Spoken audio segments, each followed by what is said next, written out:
বলতে তো অনেক কিছু মনে চায়, কিন্তু সময় হয় না। এই জন্য আপনারা ওলামা ইকরাম থেকে জানা নেবেন। রাজি আছেন ইনশাআল্লাহ?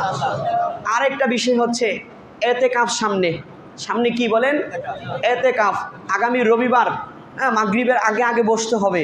যেহেতু এতেকাফটা মসজিদের গুরুত্বপূর্ণ একটা আমল, কেউ যদি না করে পুরা এই মহল্লাবাসী যারা আছে এই মসজিদের অধীনস্থ তারা সকলেই গুনাহগার হয়। আর যারা বসবে, একজন বসলে সবার দায়িত্ব আদায় হয়ে যাবে, কিন্তু যারা বসবে তারা বড় ভাগ্যবান। তার কারণ হচ্ছে যারা মসজিদ এতেকাফে বসবে তারা নিঃসন্দেহে সবে কদর পাবে। সুবহানাল্লাহ। যারা এতেকাফে বসবে তারা নিঃসন্দেহে কী পাবে বলেন?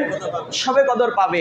যেহেতু শেষ দশকেই বিশেষভাবে একাধিক হাদিস থেকে বুঝে আসে, তাহলে শেষ দশকে সে মসজিদে ঘুমায় আসে, তাহলে তার 1000 মাস এতেকাফের সব তার আমলনামায় কিন্তু কি উঠে যাবে। জোরে বলেন ঠিক কিনা? যেহেতু সে মসজিদে এতেকাফরত অবস্থায় আছে, এই জন্য হাদিসের মধ্যে আসছে এতেকাফের অনেক ফজিলত। এই জন্য আল্লাহ রসুল তার জীবদ্দশায় আল্লাহ রসুল এতেকাফ মিস দেন নাই, সবসময় এতেকাফ করেছে। এই জন্য আমাদের উচিত এতেকাফ করার চেষ্টা করা। করবো তো ইনশাআল্লাহ? আমরা সকলেই চেষ্টা করব। হাদিসের মধ্যে এসেছে যে আল্লাহ রসুল বলছেন, আব্দুল্লাহ ইবনে আব্বাস থেকে বর্ণিত, ইবনে মাজাহ শরীফে এসেছে, আল্লাহ রসুল বলতেছেন ফিল মুতাকিফি, এতেকাফকারী ব্যক্তির ব্যাপারে, হুয়া ইয়াকিফুজ জুনুব, সে এতেকাফ করলো না, বরঞ্চ সে নিজেকে গুনাহ থেকে বাঁচায় রাখলো। সুবহানাল্লাহ। মানে আপনি মসজিদে আসলেন মানে আপনি মসজিদের বাহিরের গুনাহের মাহল থেকে নিজেরই কি করলেন? বাঁচাইলেন, গুনাহ থেকে বাঁচাইলেন।